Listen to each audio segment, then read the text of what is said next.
நாங்க இதுல ஒரு பிடி ஸ்லாப் செய்யும் முறை என்று சொல்வது, பொதுவாக நான் சொன்னது போல பீம்களை முடிஞ்ச வரை குறைத்து ஸ்லாப்பின் தடிமனை அதற்கேற்ப கூட்டி கொடுப்போம்.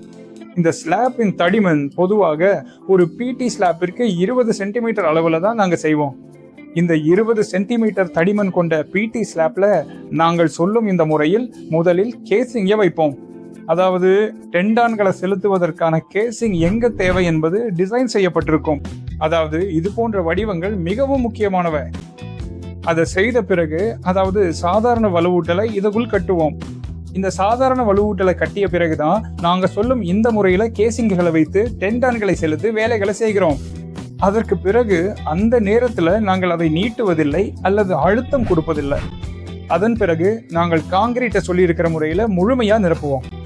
இதை நிரப்பின பிறகு ஒரு குறிப்பிட்ட காலத்திற்கு பிறகு, அதாவது கான்கிரீட் தேவையான வலிமையை அடைந்த நிலைக்கு வந்த பிறகுதான் நாங்கள் அதை நீட்டி ஸ்ட்ரெச், அதற்கு தேவையான அழுத்தத்தை டென்ஷன் கொடுத்து அந்த டெண்டானை இழுத்து இறுக்கி வேலைகளை செய்வோம்.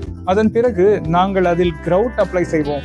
ஏனென்றால் இழுக்கப்பட்ட அந்த டெண்டான் மீண்டும் பழைய நிலைக்கு வராமல் இருக்கவே இந்த கிரவுட் அப்ளை செய்யப்படுகிறது. அதன் பிறகு அதன் கியூரிங் காலம் முடிஞ்ச பிறகுதான் நாங்கள் பொருத்தி இருந்த ஆங்கரேஜ் மற்றும் அது தொடர்பான அனைத்தையும் அகற்றுவோம். இதுதான் இதற்கான முறை.